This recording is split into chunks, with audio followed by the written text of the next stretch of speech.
नमस्कार प्रिय दर्शकों, एक बार फिर आपका स्वागत है हमारे YouTube चैनल प्राचीन ज्ञान गंगा में। प्रिय दर्शकों, आज फिर नया वीडियो नई जानकारी लेकर हम हाजिर हुए हैं। दर्शकों, आज की जो कहानी है, आज का जो प्रसंग है, एक पागल भिखारी की कहानी है। प्रिय दर्शकों, इस कहानी को पूरा सुनिएगा। प्रिय दर्शकों, इस कहानी में आप जानेंगे कि मनुष्य का जीवन कितना दुखदायी होता है। जब मनुष्य का बुढ़ापा आता है तो बुढ़ापे में मनुष्य के साथ क्या क्या व्यतीत। प्रिय दर्शकों, इस कहानी को सुनने के बाद हम ये आशा करते हैं कि आपका बुढ़ापे का जीवन सुखमय ही होगा।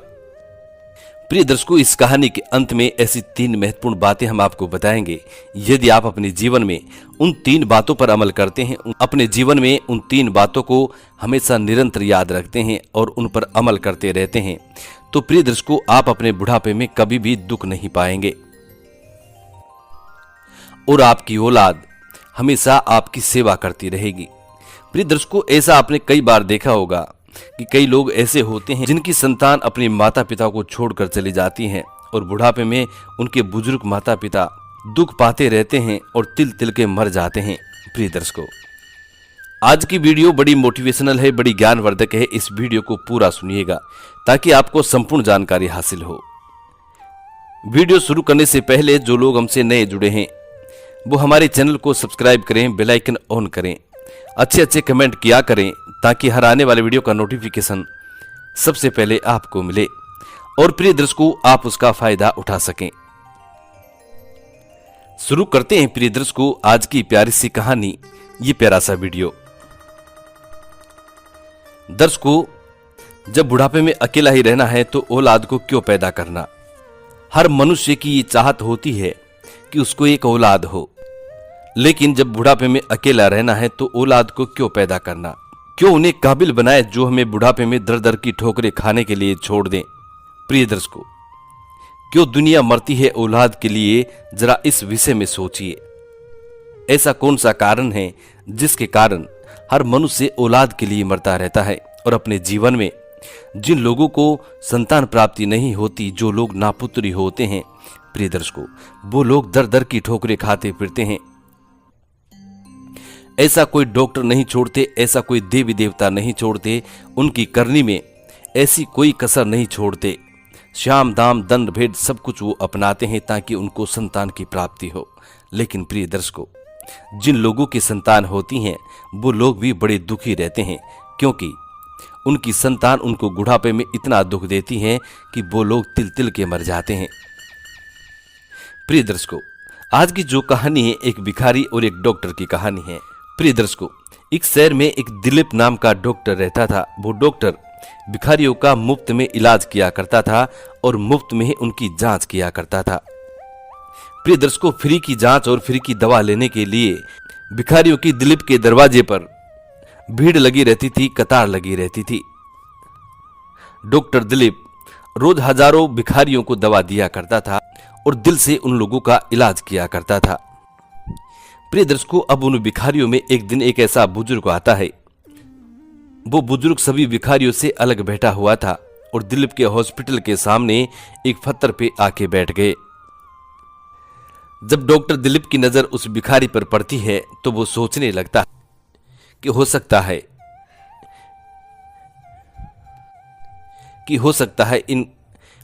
कि इन बुजुर्ग को भी कोई बीमारी होगी, इसीलिए ये दवा लेने के लिए यहाँ पे आए हैं। प्रिय दर्शकों, उस बुजुर्ग की सीधी नाक, घुंघराले बाल और आंखों में जोश, जिस्म में सादे और लेकिन साफ सुथरे कपड़े पहने हुए थे। कुछ देर तक उन्हें देखने के बाद डॉक्टर को यकीन हो गया कि वो भिखारी नहीं है। उनका दायां पैर टकुने के पास से कटा हुआ था और उनके पास ही उनकी बैसाखी रखी हुई थी।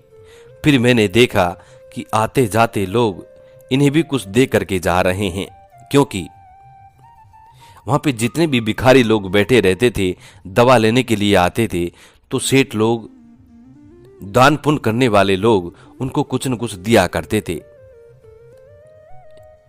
उस बुजुर्ग को भी आने जाने वाले लोग, दान पुण्य करने वाले लोग कुछ न कुछ दे के जाया कर रहे थे, कुछ न कुछ दे के जा रहे थे। तब उस डॉक्टर को भी यकीन हो गया कि यह भी कोई भिखारी है। और वो बुजुर्ग भी, जो लोग उनको कुछ दे के जा रहे थे, उन सभी को लेके रख रहे थे और सभी को आशीर्वाद भी दे रहे थे। मैंने सोचा कि मेरा अंदाज गलत था कि वो बुजुर्ग भिखारी नहीं है, लेकिन अब उनका ये अंदाज उनको सच लग रहा था कि वास्तविकता में ये बुजुर्ग भी भिखारी है। लेकिन फिर भी उस दिलीप डॉक्टर से रहा नहीं गया। बड़ी उत्सुकता के साथ वो डॉक्टर उनकी तरफ बढ़ा तो कुछ लोगों ने उन्हें आवाज लगाई कि इनके पास मत जाओ, ये एक पागल है। कुछ लोगों ने उस दिलीप डॉक्टर को आवाज लगाई कि डॉक्टर साहब, इन बुजुर्ग के पास मत जाओ, ये बुजुर्ग आदमी पागल है। लेकिन डॉक्टर दिलीप उन लोगों की आवाज को नजरअंदाज करता हुआ उनके पास गया और सोचा कि जैसे दूसरों के सामने वे हाथ फैला रहे हैं और भीख मांग रहे हैं, वैसे ही मेरे सामने भी हाथ फैलाएंगे और मेरे से भी भीख मांगेंगे। लेकिन उनका ये अंदाज भी गलत रहा। उस बुजुर्ग ने उस डॉक्टर के सामने हाथ नहीं फैलाए। फिर उस डॉक्टर ने उस बुजुर्ग बाबा से पूछा कि आपको कोई शारीरिक परेशानी है क्या?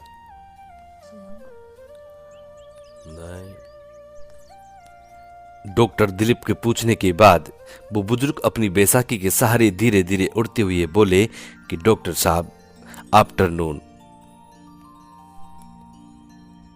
और वो बुजुर्ग कहने लगे कि डॉक्टर साहब, पता नहीं मेरी आंखों में ऐसा क्या हो गया है, मुझे थोड़ा धुंधलापन दिखाई देता है। बड़े सहज तरीके से और बड़े अच्छे अंग्रेजी स्वभाव से वो बुजुर्ग आदमी उस डॉक्टर से बात करने लगे। उसके बाद डॉक्टर दिलीप उस बुजुर्ग की आंख को देखता है और आंख को देख करके जब डॉक्टर उस बुजुर्ग की आंख को देखता है तो उसमें पका हुआ मोतियाबिंद नजर आता है।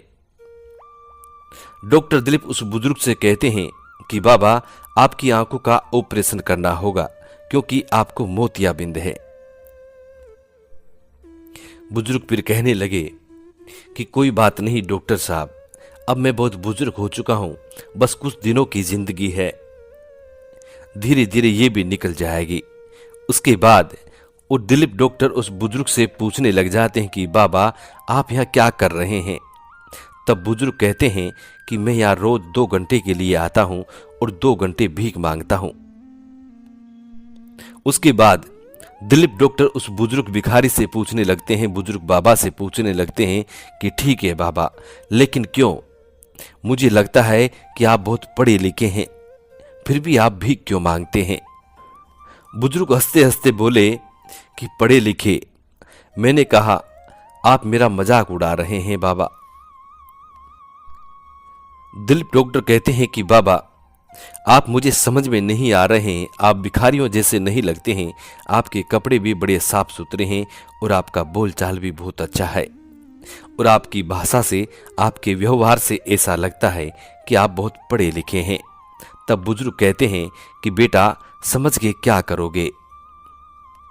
उसके बाद वो बुजुर्ग उस डॉक्टर से कहते हैं कि अच्छा है, चलो हम यहाँ से उठकर कहीं दूसरी जगह जाकर के बैठते हैं और वहाँ पे हम बात करेंगे।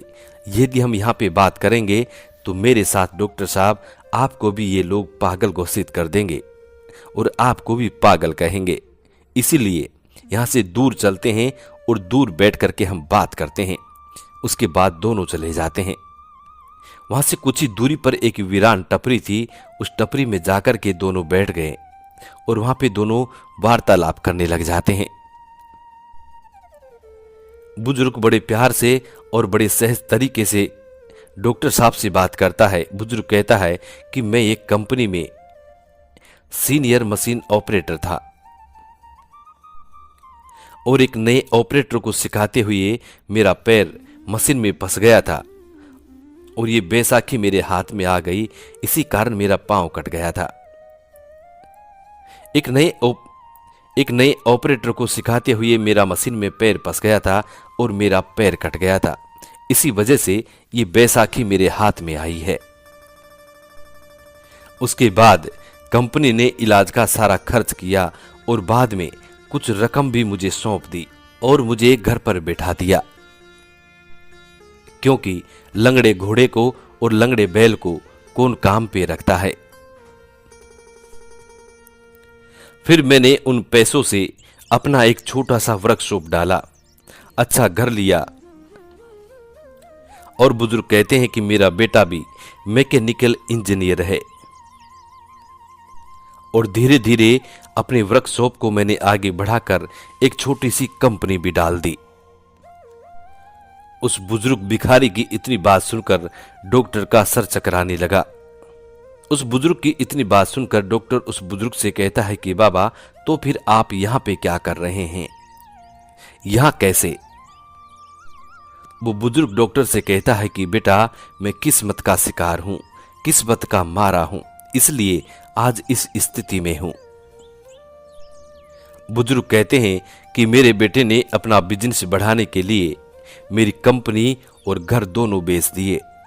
बेटे की तरक्की के लिए मैंने भी कुछ नहीं कहा और सब कुछ बेचकर मेरा बेटा अपनी पत्नी और अपने बच्चों के साथ जापान चला गया और अब हम दोनों पति पत्नी यहां रह गए। ऐसा कहकर उस बुजुर्ग बाबा की आंखों में थोड़े आंसू आने लगे और थोड़ी देर बाद वो बाबा फिर से हंसने लगे। प्रिय दर्शकों, हंसना भी इतना करुणा हो सकता है, ये उस डॉक्टर ने पहली बार अनुभव किया था। उसके बाद वो डॉक्टर उस बुजुर्ग से कहता है कि बाबा, आपके पास में तो इतना हुनर है, जहां लात मारो वहां पानी निकाल सकते हो। तब वो बुजुर्ग व्यक्ति डॉक्टर से कहता है कि बेटा, क्या अपने कटे हुए पैर की लात मारूं? बुजुर्ग बोले, लात कहां और कैसे मारूं, आप तुम ही बताओ। उस बाबा की इस बात को सुनकर डॉक्टर खुद शर्मिंदा हो गया और खुद को अपने आप पर बुरा लगने लगा। फिर भी डॉक्टर हिम्मत करके उस बाबा से कहता है कि बाबा, आप भी आज भी आपको कोई भी नौकरी दे देगा, क्योंकि अपने क्षेत्र में आपको इतने सालों का अनुभव जो है, इसलिए आपको कोई भी नौकरी दे सकता है। फिर बुजुर्ग कहते हैं कि डॉक्टर, इसी वजह से मैं एक वर्कशॉप में काम करता हूं और वहां पर 8,000 रुपये मेरी तनख्वाह मुझे मिलती है। उस बुजुर्ग की बात सुनने के बाद उस डॉक्टर को कुछ भी समझ में नहीं आ रहा था। डॉक्टर बोला, तो फिर बाबा, आप यहां पे भीख क्यों मांग रहे हैं? उसके बाद बुजुर्ग डॉक्टर से कहता है कि डॉक्टर साहब, बेटे के जाने के बाद मैंने एक चाल में एक टिन की छत वाला घर किराए पर लिया है। वहां पर मैं और मेरी पत्नी रहते हैं। उसे पैरालाइसिस है, वो बैठ भी नहीं सकती है। और बुजुर्ग कहते हैं कि मैं 10 में से 5 नौकरी करता हूं और शाम को 5 से 7 इधर भीख मांगता हूं और फिर घर जाकर तीनों के लिए खाना बनाता हूं। उसके बाद डॉक्टर बड़े आश्चर्य से बाबा से पूछते हैं कि बाबा, अभी तो आपने बताया कि घर पे आप और आपकी पत्नी रहते हैं, तो फिर ये 3 लोगों के लिए खाना क्यों बनाते हो? ये तीसरा कौन है? तब वो बुजुर्ग डॉक्टर से कहता है कि डॉक्टर, मेरे बचपन में ही मेरी मां का स्वर्गवास हो गया था। मेरा एक जिगरी दोस्त था, उनकी मां ने अपने बेटे जैसे ही मुझे पाला पोसा। 2 साल पहले मेरे उस जिगरी दोस्त का निधन हार्ट अटैक की वजह से हो गया था। उसकी 92 साल की बूढ़ी मां है। उनको मैं अपने साथ अपने घर पे ले आया और तब से ही वो हमारे साथ रह रही है और मैं उनकी दिल से सेवा करता हूं। उस बुजुर्ग की इतनी बात सुनने के बाद वो डॉक्टर एकदम चौंक जाता है, हक्का बक्का रह जाता है। वो डॉक्टर बुजुर्ग बाबा से कहता है कि बाबा, तुम्हारा तो खुद का ही बुरा हाल है। पत्नी अपंग है, खुद का एक पांव कटा हुआ है, घर बार भी नहीं है, जो भी कुछ था उसको बेटा बेच करके चला गया और फिर भी आप एक मित्र की मां की देखभाल कर रहे हैं, उनकी सेवा कर रहे हैं। कैसे जीवटी इंसान हो बाबा। इतनी बात कहकर थोड़ी देर दोनों मौन हो जाते हैं। उसके कुछ देर बाद मैंने सामान्य स्वर में पूछा कि बाबा, बेटा आपको रास्ते पर ले आया है, ठोकरे खाने को छोड़ गया है, आपको गुस्सा नहीं आता? तो बुजुर्ग उस डॉक्टर से कहते हैं कि नहीं।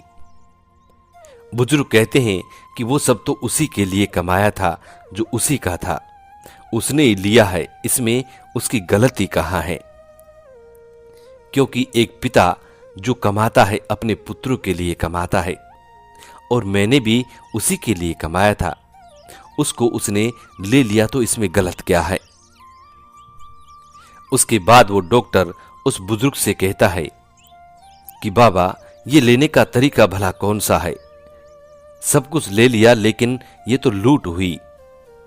एक लूट के तरीके से आपका पुत्र आपसे लूट करके लेके गया है। उसके बाद उस डॉक्टर को उस बाबा की भीख मांगने का कारण भी समझ में आ गया। बाबा, आपकी तनख्वाह के 8,000 रुपए में आप तीनों का गुजारा नहीं हो पाता है, इसलिए आप यहाँ पे भीख मांगने आते हो। तब बुजुर्ग कहते हैं कि नहीं बेटा, 8,000 रुपए में हम तीनों का गुजारा हो जाता है, मैं सब कुछ मैनेज कर लेता हूँ, लेकिन मेरे मित्र की जो माँ है उन्हें डायबिटीज है, ब्लड प्रेशर है, दोनों बीमारियों की दवाई चल रही है, इन्हीं सब उनकी बस 8,000 रुपए में ये दवाई मैनेज नहीं हो पाती है। मैं 2 घंटे यहाँ बैठ लेता हूं, लेकिन भीख में पैसों के अलावा मैं कुछ भी स्वीकार नहीं करता हूं। उधर मेडिकल स्टोर वाला उनकी महीने भर की दवा मुझे उधार दे देता है, और यहाँ 2 घंटे बैठने पर मुझे जो भी भीख में पैसे मिलते हैं मैं हर रोज मेडिकल वाले को दे देता हूं। उस बुजुर्ग बाबा की इतनी बात सुनने के बाद डॉक्टर बड़ा चौंक जाता है, सोचने लगता है कि इन बाबा का खुद का बेटा इन्हें छोड़कर चला गया है, इनकी जितनी भी जमा पूंजी थी सबको लेकर के चला गया है, और ये खुद किसी और की मां की देखभाल कर रहे हैं, उनकी दिल से सेवा कर रहे हैं। इतनी परेशानियों का सामना करते हुए, क्योंकि खुद का एक पांव कटा हुआ है, बुजुर्ग हैं, खुद की पत्नी को पैरालिसिस है, खुद की पत्नी बिस्तर से नहीं उठ पाती है, लेकिन फिर भी ये एक दूसरी मां की देखभाल कर रहे हैं। ये सोचकर उस डॉक्टर ने बहुत कोशिश की, लेकिन खुद की आंखें भरने से रोक नहीं पाया। उस डॉक्टर की आंखों से भी आंसू बहने लगे। उसके बाद भरे गले से फिर वो डॉक्टर बाबा से पूछता है कि बाबा, किसी दूसरे की मां के लिए आप यहां रोज भीख मांगने आते हैं? तो बुजुर्ग ने कहा कि डॉक्टर साहब, ये दूसरे की मां नहीं है, अरे इन्होंने बचपन में मुझे बहुत कुछ दिया है, बहुत कुछ मेरे लिए किया है, अब ये मेरी बारी है। मैंने उन दोनों से कह रखा है कि मैं 5 से 7 दूसरी नौकरी करता हूं। उसके बाद डॉक्टर थोड़ा मुस्कुराता है और बाबा से कहता है कि बाबा, यदि 5 से 7 नौकरी वाली बात यदि आपकी पत्नियों को और आपकी बुजुर्ग मां को पता चल गई कि आप 5 से 7 यहां भीख मांगते हो, तो क्या होगा? उसके बाद वो बुजुर्ग व्यक्ति कहता है कि उनको पता नहीं चलेगा, क्योंकि दोनों बिस्तर पर होती हैं और मेरी हेल्प के बिना दोनों करवट तक नहीं बदल सकती, तो यहां का पता कैसे आएगा? उस बुजुर्ग बाबा की बात पर उस डॉक्टर को भी हंसी आई, और डॉक्टर साहब उस बुजुर्ग बाबा से कहता है कि बाबा, अगर मैं आपकी माँ जी की अपनी तरफ से नियमित दवाएं दूं तो ठीक रहेगा, और फिर आपको भी भीख मांगने की जरूरत नहीं पड़ेगी। इस पर बुजुर्ग कहते हैं कि नो डॉक्टर, मुझे आपकी दवाइयां नहीं चाहिए, क्योंकि आप भिखारियों के लिए काम करते हैं, और माँ जी के लिए आप दवाएं देंगे तो माता जी को भी भिखारी समझा जाएगा, मेरी माँ भी भिखारी कहलाएगी, और मैं अभी समर्थ हूं, और मैं अभी समृद्ध हूँ डॉक्टर, उनका बेटा हूँ, और मुझे कोई भी भिखारी कहे तो चलेगा, लेकिन मेरी माँ को यदि कोई भिखारी कहता है तो वो मुझे मंजूर नहीं है। उसके बाद डॉक्टर कहते हैं कि डॉक्टर साहब, अब मैं चलता हूं, घर जाकर मुझे खाना भी बनाना है। उसके बाद मैंने निवेदन स्वरूप बाबा का हाथ अपने हाथ में लिया और बोला, बाबा, भिखारियों का डॉक्टर समझकर नहीं बल्कि अपना बेटा समझकर मेरी दादी के लिए दवाएं स्वीकार कर लीजिए। अपना हाथ छुड़ाकर बाबा बोले, डॉक्टर, अब इस रिश्ते में मुझे मत बांधो, क्योंकि इस रिश्ते पर मुझे विश्वास नहीं है। ये कहकर उसकी बात बाबा कहते हैं कि ये कहकर आप मुझे इस रिश्ते में मत बांधो, क्योंकि एक पुत्र तो छोड़कर चला गया है और दूसरा भी, और यदि आप भी एक दिन छोड़ के चले जाओगे तो अब बर्दाश्त करने की शक्ति नहीं है। आप ऐसे मीठे मीठे सपने दिखाकर यदि कल को तुम भी छोड़कर चले जाओगे तो अब सहन करने की ताकत नहीं है। ऐसा कहकर बाबा ने अपनी बैसाखी संभाली और जाने लगे, और जाते हुए अपना एक हाथ मेरे सिर पर और अपना एक हाथ उस डॉक्टर के सिर पे रखा और भरभराई ममता मही आवाज में बोले, अपना ध्यान रखना मेरे बच्चे। प्रिय दर्शकों, शब्दों से तो उन्होंने डॉक्टर के पेश किए रिश्ते को ठुकरा दिया था, लेकिन उनके सिर पर हाथ रखने से, उनके हाथ के स्पर्श से उनको ये बताया कि मन में ही उन्होंने उस रिश्ते को स्वीकार कर लिया था। प्रिय दर्शकों, उस पागल कहे जाने वाले मनुष्य के पीठ फेरते ही उस डॉक्टर के हाथ उनको प्रणाम करने के लिए जुड़ गए, और डॉक्टर पीछे से उस बुजुर्ग को प्रणाम करता है और कहता है कि तुम धन्य हो, ऐसी मां भी धन्य है जिन्होंने ऐसे पुत्र को जन्म दिया है। डॉक्टर कहता है कि हमसे भी अधिक दुखी, अधिक विपरीत परिस्थितियों में जीने वाले ऐसे भी लोग होते हैं जो हर संकट का सामना कर लेते हैं। हो सकता है इन्हें देख हमें हमारे दुख भी कम प्रतीत हो और दुनिया को देखने का हमारा नजरिया ही बदले। प्रिय दर्शकों, हमेशा अच्छा सोचे और हालात का सामना करें।